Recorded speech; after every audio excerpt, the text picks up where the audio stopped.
Hey everybody, today it is October 30th, 2020. I am in the Splinterlands Discord. We're in the AMA room, and you're able to go ask questions in there. I'm joined today by the other founder or co-founder, Yabapmatt, or Yaba, or just Matt. He's on the dev side. I tend to be more on the sales and marketing side, and the two of us here are ready to answer some questions. And I know this has been a fun week. I mean, people are heated and excited and nervous and anxious and all kinds of different things about this land sale that we have going on. So I was thinking, before we get too far into this, Matt, do you kind of want to walk through the lottery post and what we're doing and why we're doing it, and maybe there have just been some questions about like the decision to do it. So maybe we could start with why we thought this was the best pathway forward, and then describing what are the steps involved. Okay, can you hear me? Am I on the right microphone? Man, I'm so glad you asked that question because you were not, but now you are. Go for it.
Can you walk us through where we came up with like the 10%? Why are there 10% for tracks and plots, and why is that? Why how is that us trying to be like responsible to the community rather than us just trying to like force minnows out or something like that of this pool?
So let me go. I'll start back up at the top here. The first question I see is I'm going to start from October 30th, which is today, and I see KioKiz. Is there any plan to start a DEC wrapped BTC pair on Uniswap? More options for liquidity and possibly more trading volume. The BTC pool only has a few pairs with much activity. It could be a good opportunity.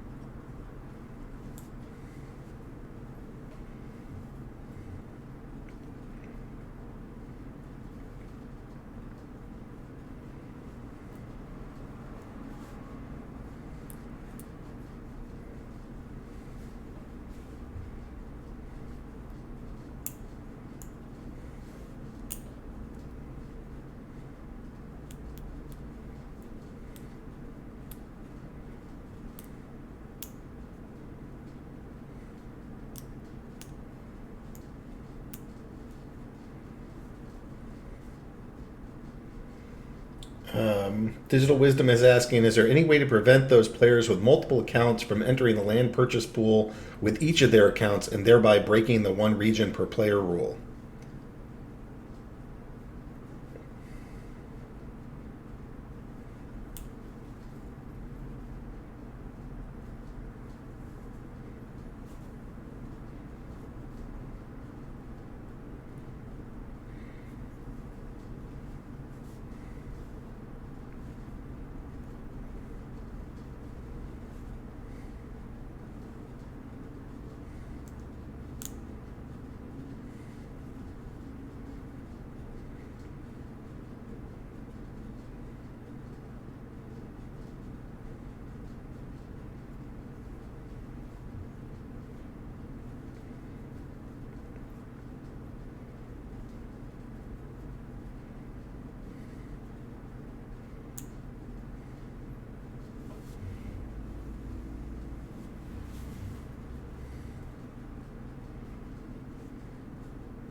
Steelman is asking, do you plan to add other crafted items apart from item cards used for combat, like various tools, carts, wagons, or food that can be crafted from common resources and used for building empire, so nature fields also have some long-term value?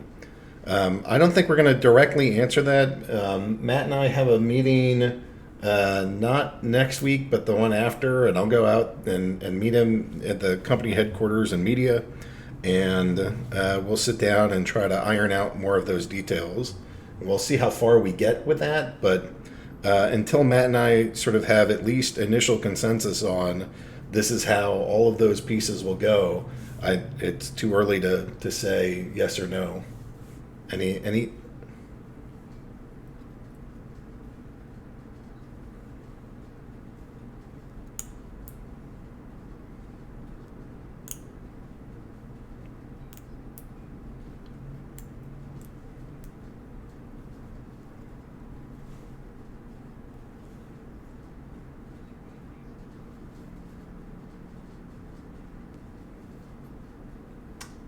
Simply Mike asks a question. Can you please explain why you made the Brawler Tournament Novice if you don't want newbies to join?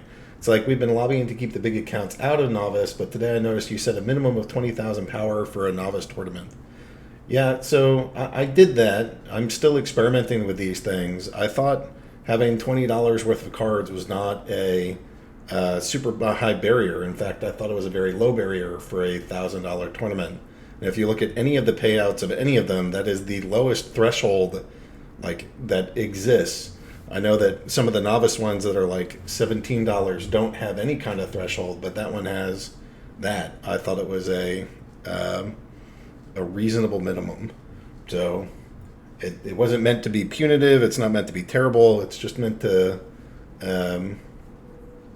have some minor amount of skin in the game beyond the purchase of the Summoner Spellbook. Small people have options. Wait. Jorgel is asking, you don't think it's unfair that small people have to fight for just 3,000 lands?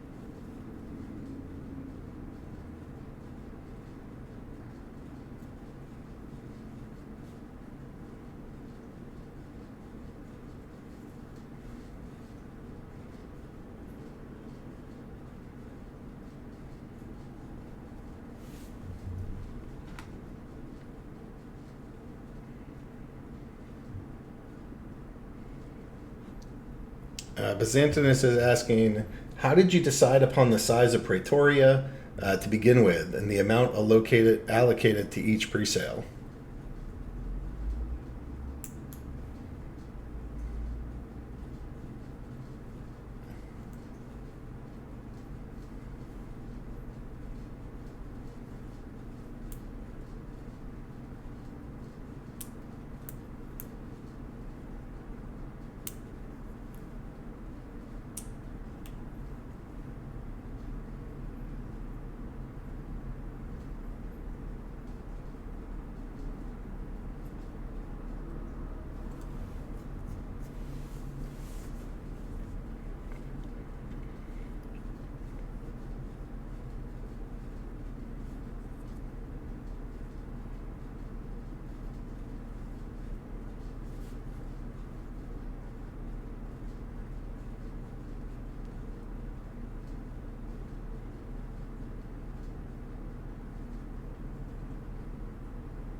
Well, there's still one more piece to it. The other piece is how do we figure out that we're going to do this in four chunks? You know, the three pre-sales and the main sale, and then there's some for the raffle and the Uniswap liquidity. Like, how did that kind of all come together, and why are we doing it in these shorter segments?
Yeah, I'm thrilled. I mean, pegging this thing to Ethereum has been good for the game.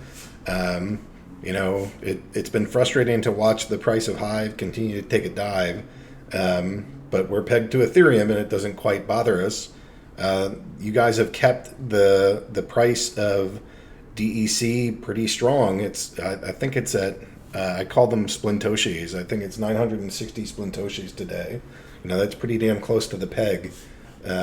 So I think that thing is doing what we hoped it might, and so um, that whole system seems to be operating well and smoothly. So I'm pretty stoked.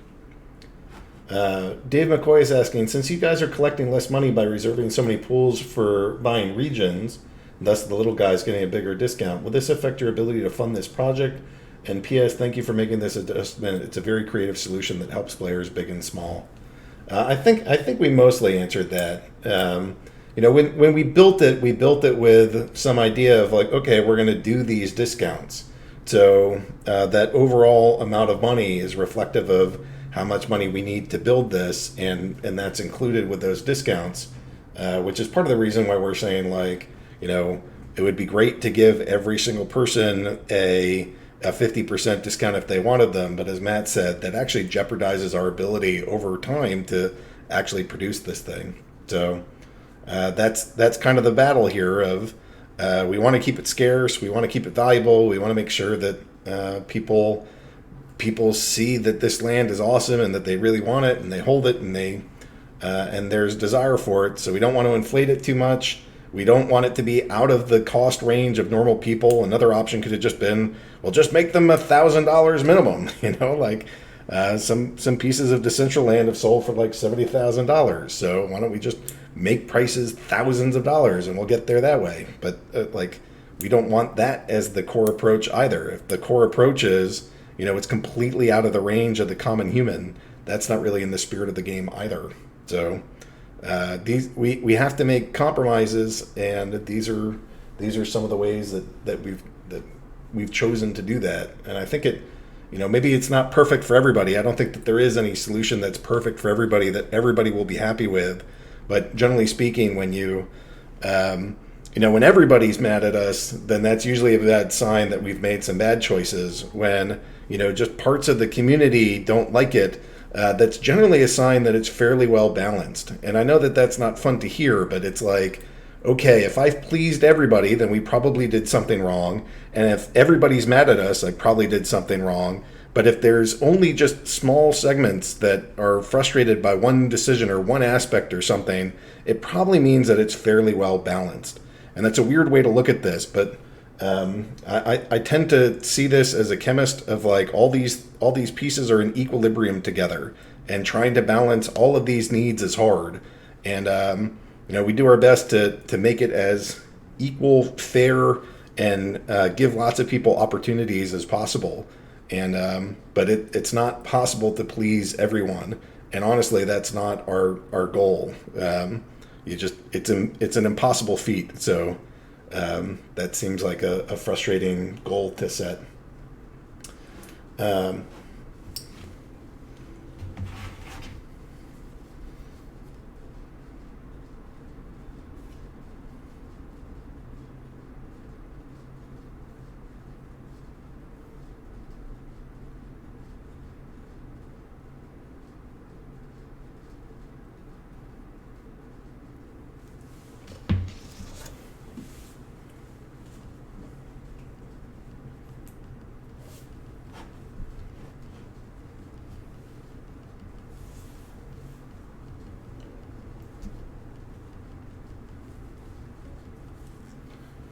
Um, question: Dallas is asking, how many plots per 1,000 US dollars in the liquidity pool for the first month?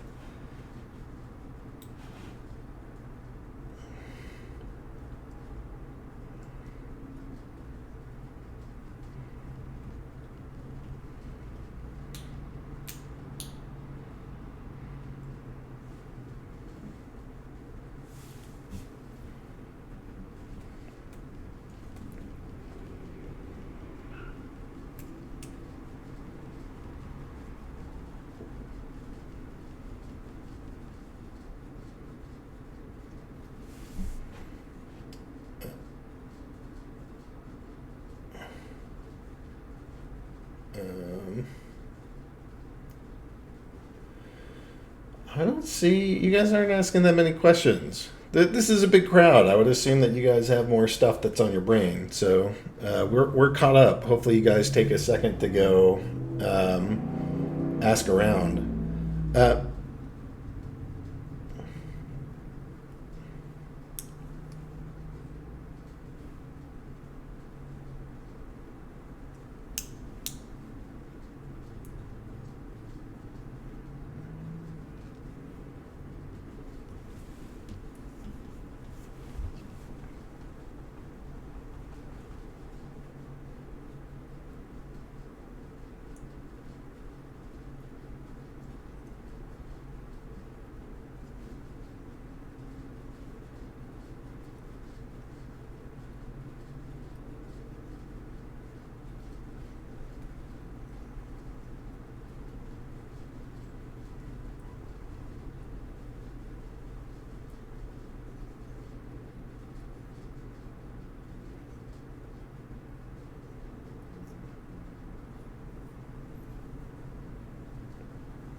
It would be shocking.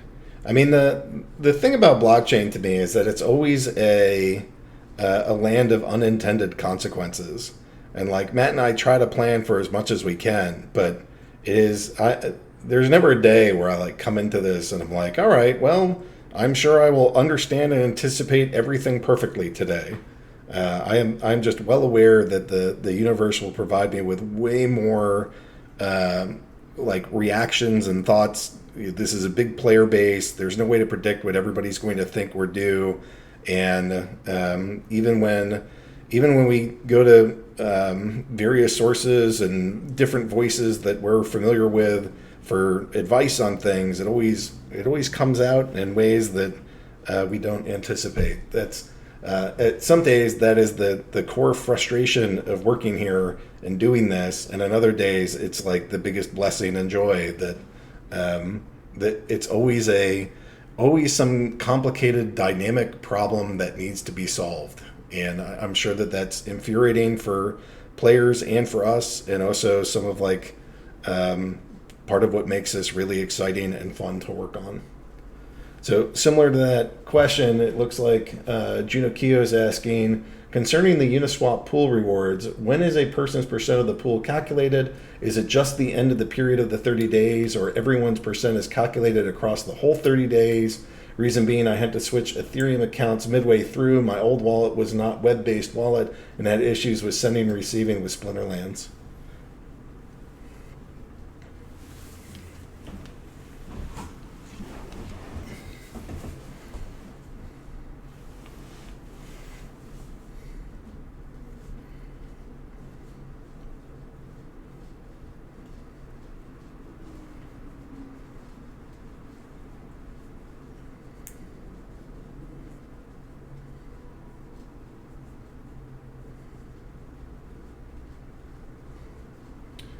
So Dave McCoy is asking, how is the Brave partnership going? Can you quantify it for us in any way?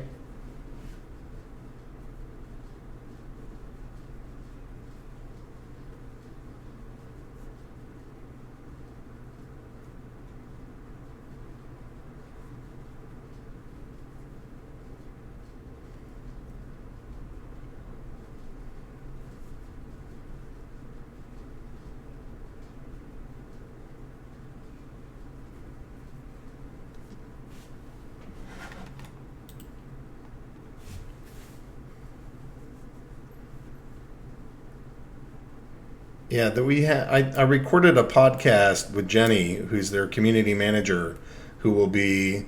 That was initially set to come out today, and then they pushed it to Monday because they think that they'll get better traction on Monday. So currently, I'm expecting a podcast to go out to the Brave community that really talks about this Splinterlands partnership and why we're doing it. So, in addition to seeing the ads, hopefully that community that's sort of paying attention and part of this will start being like, oh, that's what that's in reference to.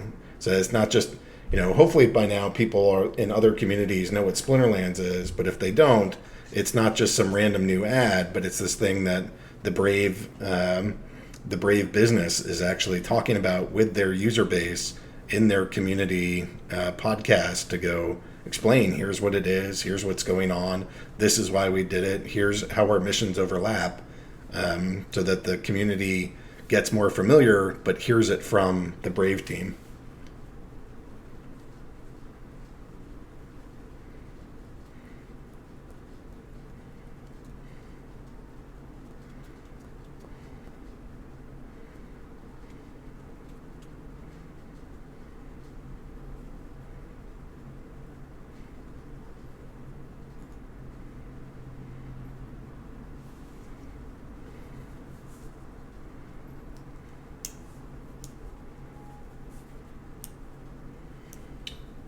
Kira is asking, how often do you plan to release new sets? Annually, biannually? Do we plan on having standard rank and blocks of sets in the future?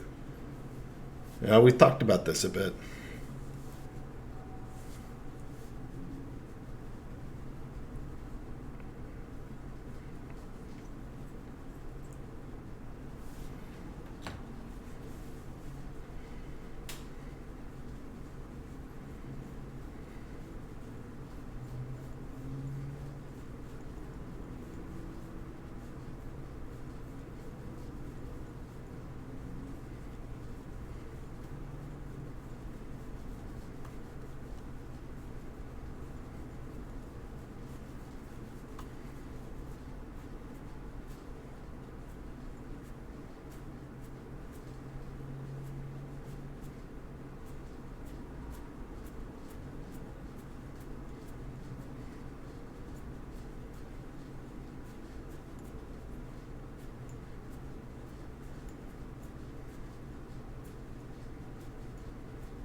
Dark Flame is saying, I'm just listening while on the way to the airport. Real simple question. How much is the lottery and how do I get in?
Is land sold via Splinterland subject to the 5% sales tax, same as cards?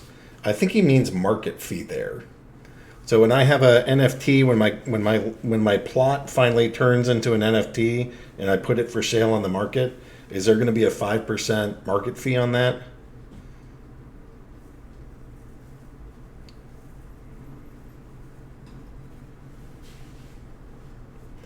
That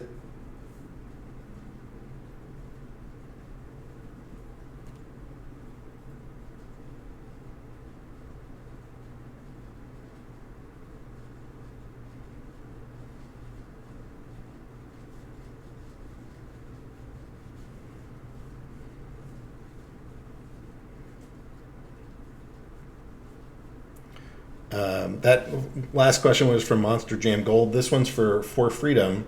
The DEC spent on lands is being sold at some point to fund development. Any idea when, and will it be right away?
Yeah, there's not going to be 200 million DEC dumped on the community on November 8th.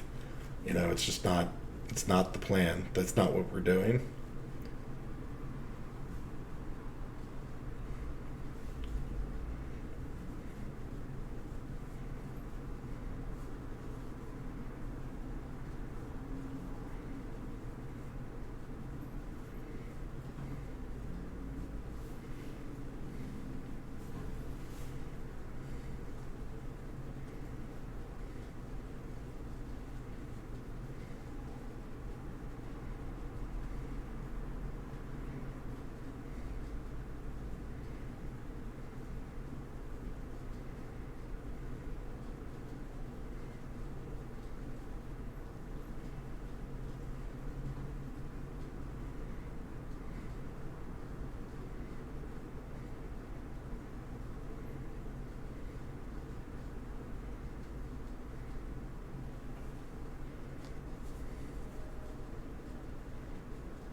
Jorgel, I don't really understand the question here. It says I saw in an article in Axie Chat that this game and other will do a 1 week event. Can we have more details?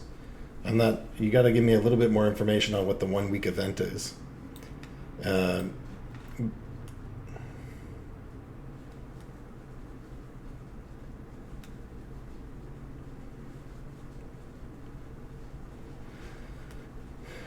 Byzantinist is asking, are we going to get an updated roadmap soon? Any notable changes or delays? Like I assume in-game inventory management isn't going to make it for October 2020. Any new timeline updates for achievements and Guild Wars? Both were previously TBD.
You want to talk a little bit about mobile while we're here?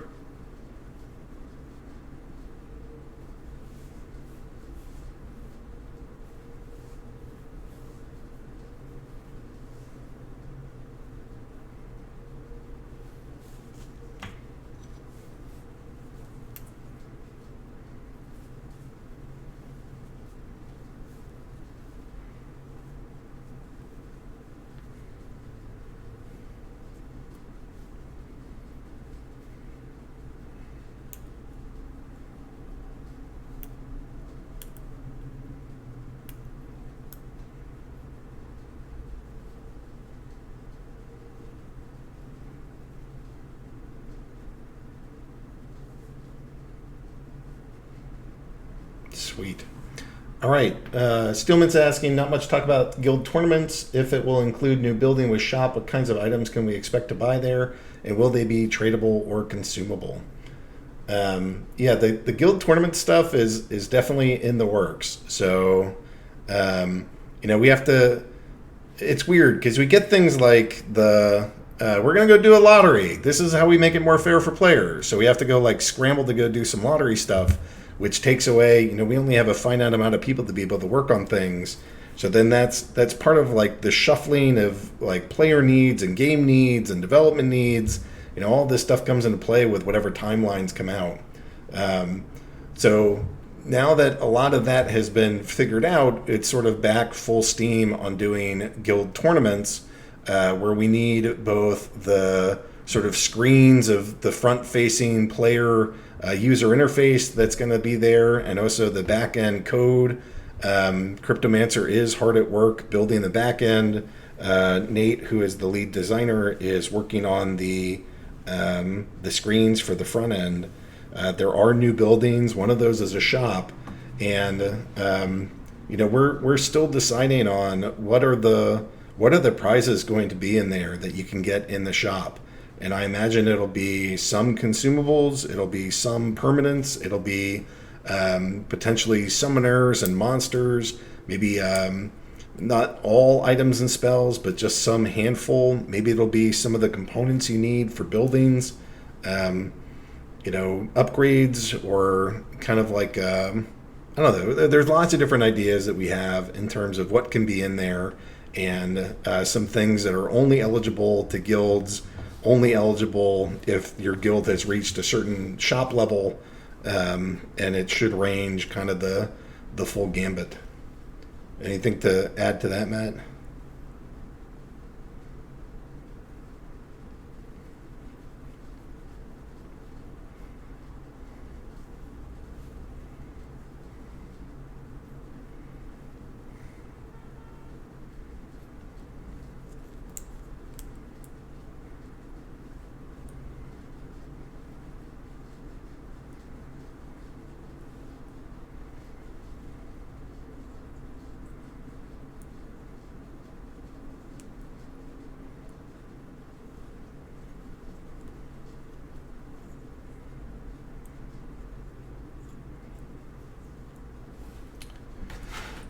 Byzantinus is asking, now that the initial tutorial is out, what is next? Are there any planned tweaks to the current tutorial based on player feedback? Have you seen any feedback that wasn't anything other than positive for that? There was one little bug if the player started with a beta set of cards, but otherwise everything I've seen has been pleasant.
All right, I don't know if this is a question, but when are Stealth Trader is asking when are boss fights planned to be released? I had some hopes that we'd be able to go get our first boss fight in by the end of the year, but that's probably getting pushed into like January is my guess. You know, it all depends on how long it takes to go get the guild tournaments done, because I feel like the next piece, like I know that there's always going to be land that we're working on in different design stages, but also getting in some of the first boss fights is a high priority right after the guild tournaments. So it's balancing these things, but I don't know. Does that sound right to you? That we have to figure out the map and how that's all going to look like for land. We're going to have to get crafting up, and we have boss fights. And those are sort of like three of the big projects that are on the radar that right after like guild tournaments are done.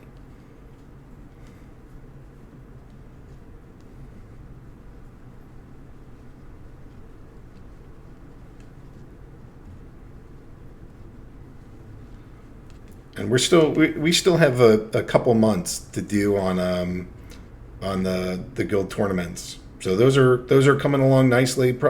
Like one of the beautiful things about working with Cryptomancer is you get these like great product updates on where the development is and how it's going, and what he keeps track of, like, here are all the different stages, and these are the different stages that I've completed, and here's what's left. So we're making good steady progress there, and I know that Nate's going to take some more time this coming week and next week to really get the screens and visuals prepped for that. So I think it'll start coming together pretty well over November and December. Our stretch goal right now is to make sure that it's done by the end of the year. Maybe it lingers into Q1, but that's the rough timeline, I think, from what we've been seeing.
Monster Jam goal, the classic format, nerfing alphas and betas. Do you see that as a nerf, Matt? It sounded like that was an additive thing rather than a nerf. Do you want to weigh in?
Jarvie's asking, what other gameplay interests you guys what other types of gameplay interest you guys the most, and what is the most probable to be developed next?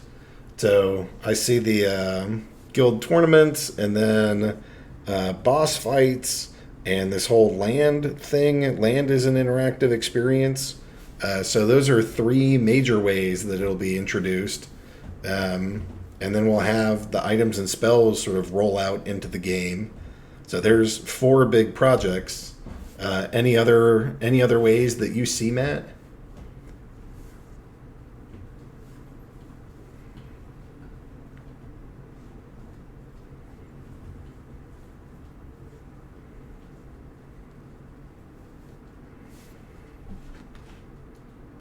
Other questions. Does Google get 30%? How does that work with the App Store, Matt?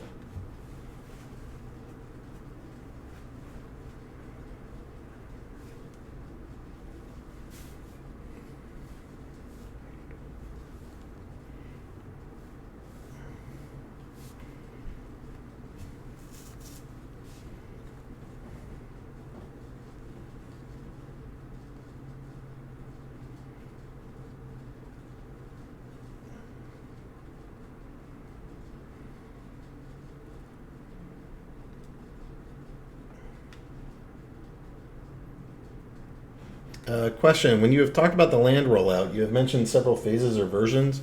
Can you discuss how you see the phases rolling out? Can we expect a basic way of doing things to be released early, then adding more features as we go? Or will we get a pretty robust land crafting system from the get-go? This is Dave McCoy at 346. I scrolled down a bit more. So when you have talked about the land rollout, you've mentioned several phases or versions. Can you discuss how you see the phases rolling out? And I'm probably guilty of doing this, of saying it's going to happen in phases. But that's just to say that same with the battles, and same with all the other unique ways that we do things. Not everything exists on day one. You want a functional product that is a cool experience and a good positive experience, and then you layer things on top of it. So Matt can talk more about how we plan to layer these things in, but the idea is we want it to be cool, fun, a good experience, like a minimum product, so that you guys can start interacting and start getting as much of a sense of what it'll do. But it won't have all the features on day one. That's just the reality of this.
Dave McCoy is asking, are you working with DigitSpin on possibly doing some physical items produced based on their cards? If so, can you talk about it?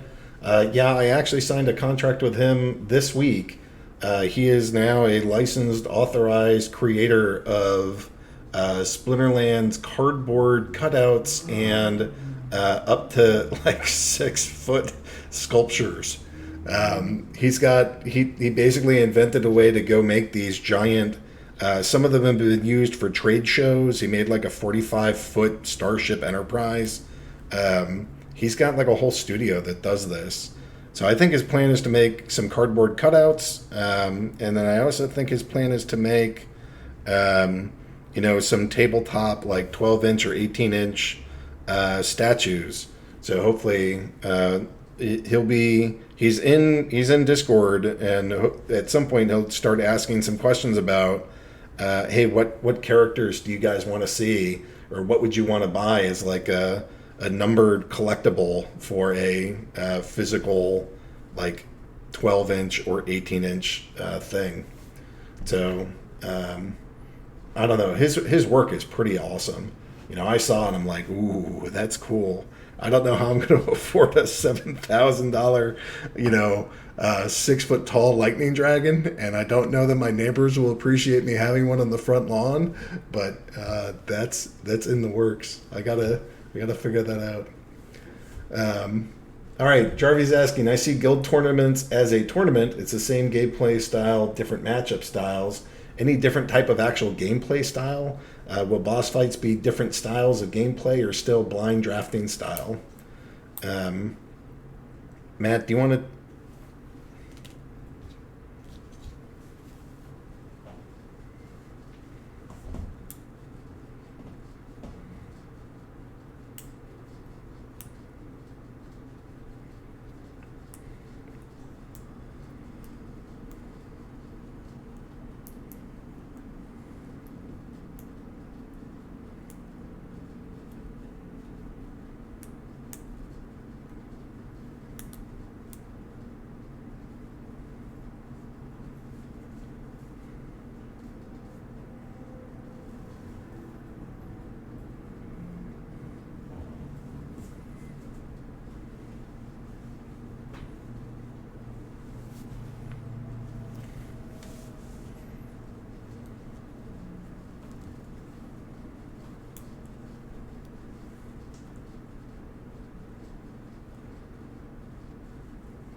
Crypto's asking, can you share any more art teasers for Land since a pre-sale raffle is only a few days out? Does he... I don't know. We can talk to Nate. I don't think he's in here now. Oh, he is.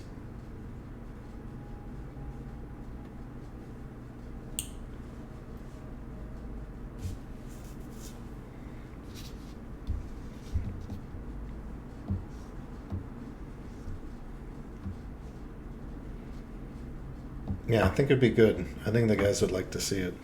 Especially because Nate's work is so damn good. He's so talented. All right. T Curious, thank you very much. T Curious is saying, not a question, but I want to compliment you guys on doing these weekly AMAs. Taking the time to talk on a weekly basis to your players is a very unique in any kind of business, and I really appreciate it, as do all of us here, I think. So you're welcome. I do think that the extra line of communication has been really good. I think it gives people a way to vent in ideally less explosive ways. Like, you don't have to be all pent up for the one time that you get to speak to us. It's like, we're going to be here on Friday. We're going to be here next Friday. come talk to us, come share your thoughts and ideas, and we can figure this stuff out. So I think it's eased some tensions at times, and I think it gives players more direct access to honestly just influence the direction of the game, which is how we like to exist. You know, this is not just Matt and I dictating from on high. This is like, well, what do the players want? What do they think is the most important? How do we build the thing that how do we incorporate what the players want to do into the overall vision of this, so that the business makes sense and the game is still fun, but the player concerns are met. It's you guys are a huge group of I call them stakeholders, which I know is weird in crypto because you hold stake, but in the just more standard like community relations, you guys are stakeholders in, and not just like little ones. You guys are major stakeholders in how this whole thing should be built. So it's exciting and good and healthy to get your opinions and to get your feedback. And actually, even when you guys are frustrated, you've been doing a really amazing job of providing constructive feedback and saying things like, I don't like this and here's why, as opposed to like, you flaming bastards, I hate your face, and all this other stuff that the internet is so well known for. So thank you to the players for providing constructive feedback and useful feedback. And hopefully you guys see just from, even if the things aren't exactly as you wanted it to be, I hope you guys see that, like, from the design of things like the lottery, or the fact that we rearranged our entire schedule to go get collection power implemented, and just how we do things around here. It's not that the players are some dumb afterthought. It's like, okay, well, we have a roadmap. How do we build the player concerns into that? You think that's fair, Matt?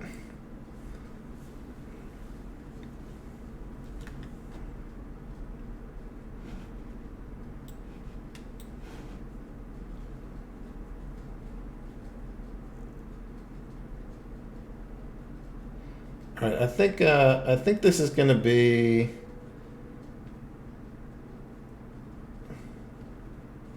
Oh, right on. Yeah.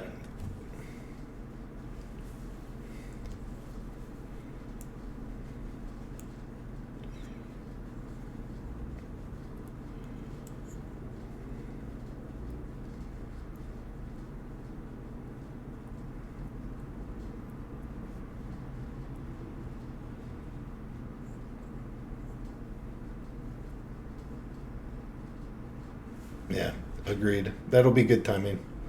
And then he has another question, which might end up being the last question here. I'm trying to. Yeah, I think this is going to be the last one. Biz is asking again, as a follow-up to Jarvie's question about playstyle, I think an example is some players want to know is if a player versus environment instead of a PvP, so there are plans for any PvE besides boss fights. I don't want to go too much into this because you guys are going to yell at me and want to know more and fight me on it. But trying to think of how creative can we be with the various crafting scenarios. And that maybe it's not as simple as just putting a worker in a building, but having some kind of interactive. I'm not sure that fight is quite the same thing, but I've had ideas for a long time that like the entire rules of the game could be changed for something like you have to get speed down to 0, and that's how you win, or how much armor you have is how you win, or like we can have different win conditions. And maybe those things get tied into like how we craft or how you harvest. So that's still more ideation than it is implementation at this point. But so don't hate me, don't yell at me all the time about it. But trying to think through what are some creative ways that using the same cards we can have different victory conditions that are totally different than what you guys have been playing. So it's still very familiar. It's still, here's the game, here's my cards, I have my summoners and my monsters. But now it's not just kill everything and here's these exact rules that you kill it. But now here it's you have to get a race and speed is determined by the race, or you have to get a certain amount of melee attack into something in a short period of time. Can you get 300 hit points worth of melee attack in 2 rounds. Like, I don't know exactly what this thing is going to be, but I'm just trying to give you some thoughts of things that we're spitballing around here.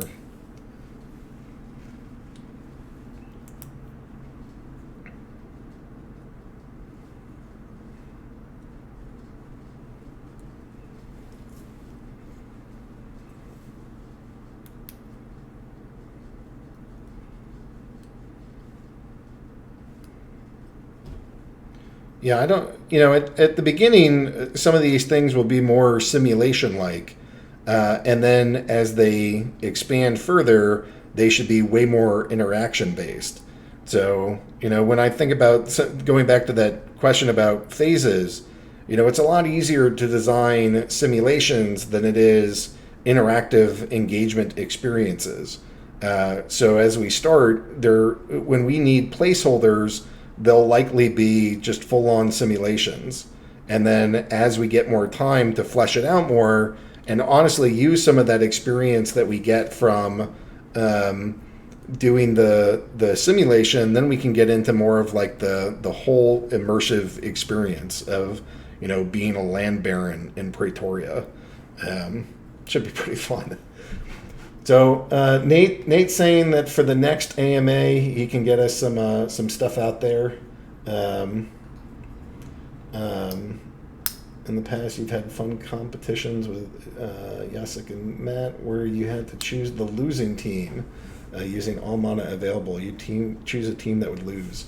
Yeah, there's different funny things that we could do. Paco's saying like a memory game. Like, yeah, it's still the same cards and it's still your same collection, but now you have to play memory.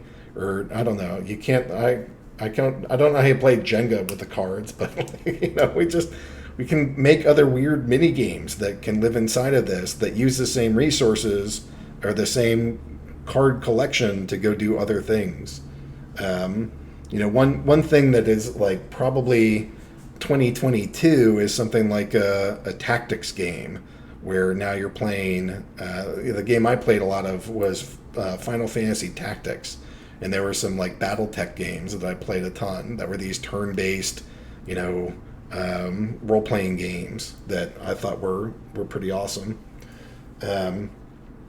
So there's stuff. There's lots of stuff that we can do. There's like a million games that are out there that we can try to say, how do I take that and bring it into this? Splinter chess is kind of funny. Where like you have battle chess. I know that that's a game that exists. Well, maybe you're playing chess with the monsters. And all those stats are coming into play, but now there's a board and movement. There's tons of stuff. So, okay, but now it's been the hour. We're a little over the hour. Did I miss it? Oh, yeah. What will happen with players not buying land? Will they be disadvantaged in the game? That's a great question.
Yeah, couldn't agree more.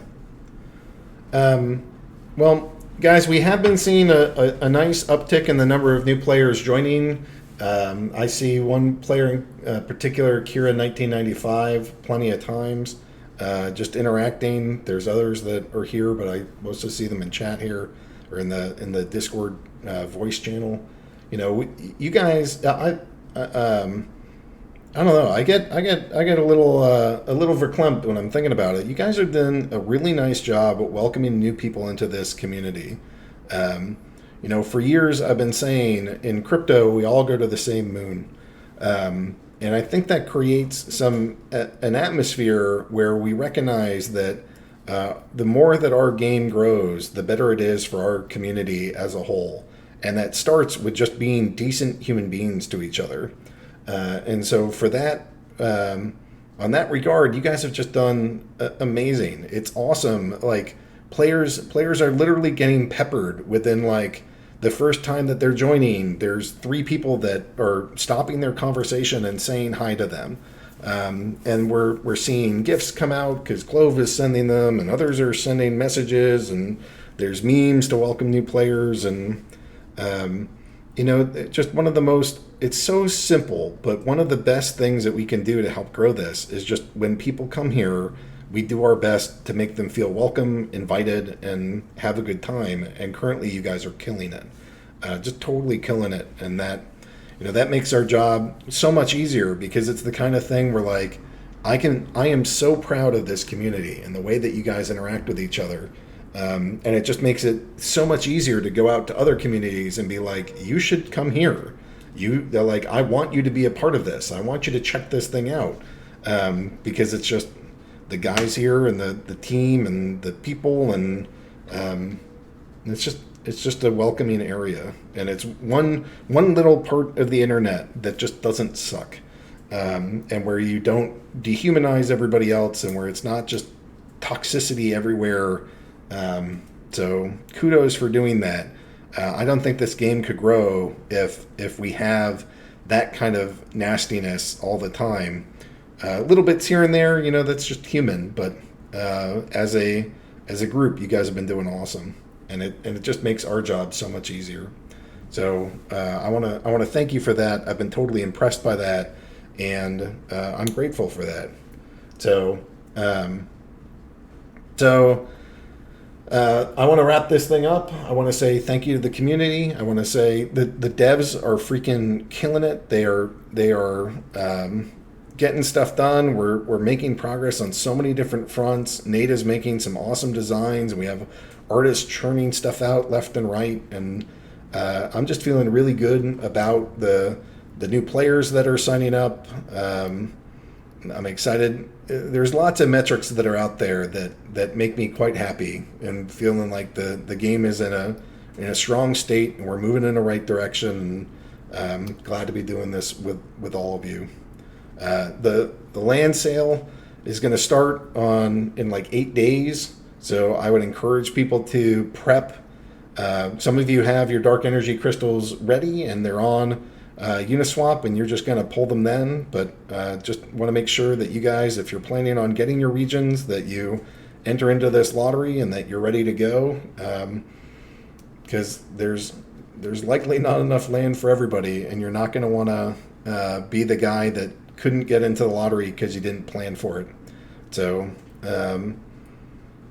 so please prep ahead, and excited to have you guys participate and be landowners, digital landowners with us. It's going to be awesome. Matt, anything to add before we get out of here?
All right. Yes, you can, Stealth Trader. You are able to use DEC to buy land from the Splinterlands website. All right, guys. Well, that's going to be it for today. I hope you have a blessed weekend. Thank you for being part of this community. Thank you for helping to grow this community. Thanks for sticking with us. Hopefully, you're as excited as we are about all the different developments that are here. There's plenty of stuff that we're working on, and it's great to be the #1 game in blockchain, and we're going to keep staying at it. And we couldn't be doing this without you. So thank you all.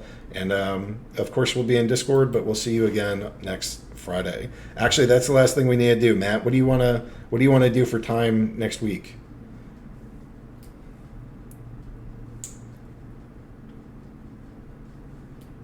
It's 7 p.m. 6 p.m.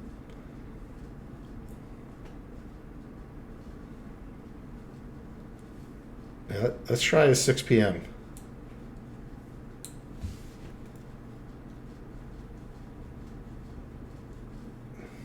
Yep.